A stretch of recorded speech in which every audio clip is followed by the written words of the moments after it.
Thank you for joining me in exploring Florida lighthouses for travel. I have always enjoyed viewing lighthouses throughout the country.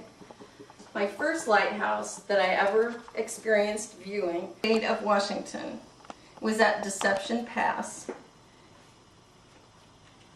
Did you know that lighthouses date back as far as 285 BC? Lighthouse was built and located in the city of Alexandria, Virginia. I brought a picture along to show you. But this is what the pharaoh had designated to be built, and he died before it was completed. It was actually constructed of thick blocks of stone on a stone foundation, and at the very top of that watchtower is marble, which was put together with molten lead. Lighthouses were used to help with the navigation of channels, ports. They were used for day markers so that sailors, when returning from trade and discoveries of new places in the world, would have some place to focus on to get them back home to their families. The function of lighthouses was also used to mark dangerous areas in the sea. Jetties, jagged rocks when ships were coming into shorelines.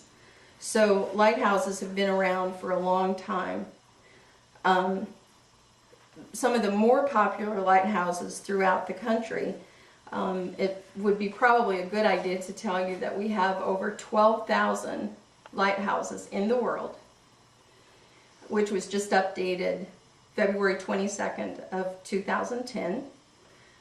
Also, there are 700 lighthouses in the U.S., 30 of which are located in the state of Florida, 130 in the state of Michigan. In the state of Florida, which, since you like to travel in that area, I thought we would focus on some of the lighthouses there, and my favorite is Jupiter Lighthouse. This lighthouse was actually constructed in 1860 and was constructed on a foundation of oyster shells. It recently, in 2000, was rehabilitated, and it uses a Fresnel lens to project the light, and it does it every 90 seconds. There's a steady light, and then there's the blinking that projects out to the ocean for the sailors to see. Now, the brightest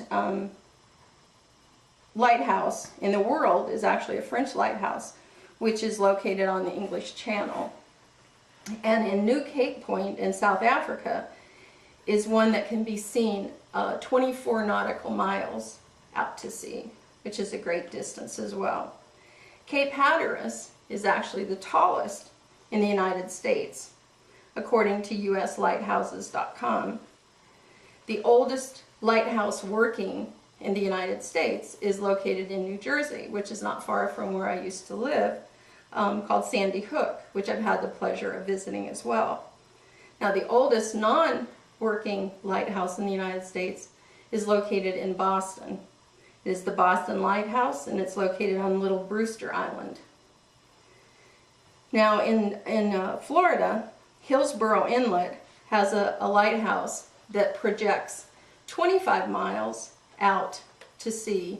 There's been controversy between the one in South Africa, which one projects the furthest.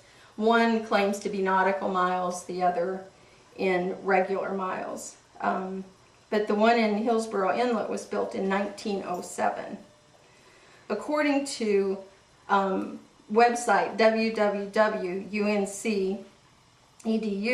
the first lighthouses were bonfires. They were built on the hillside, and they were at the ends of harbor entrances. In the 1800s, they started using candles, oil from whale, fish, and seals, and then they went to electric lights, and then they became automated as they become more modern with mercury vapor and, of course, glass and prisms. And most lighthouses today are automated. They are built of brick, iron, concrete constructed with support beams. In the beginning, wood was used, but that did rot. Now, in preparing a trip to visit a lighthouse, your concerns need to be: in preparing a trip, remember, budget accordingly, bring your camera along with good walking shoes. Those stairs are steep and treacherous. In conclusion, from a bonfire on a hillside in Alexandria, Egypt, to possible sleeping accommodations in Amelia Island at $1,200 a week, one can really enjoy the fascination of lighthouses. For a listing of lighthouses available for viewing, go to lighthousedirectory.com. Thank you so much for your time, and do you have any questions for me?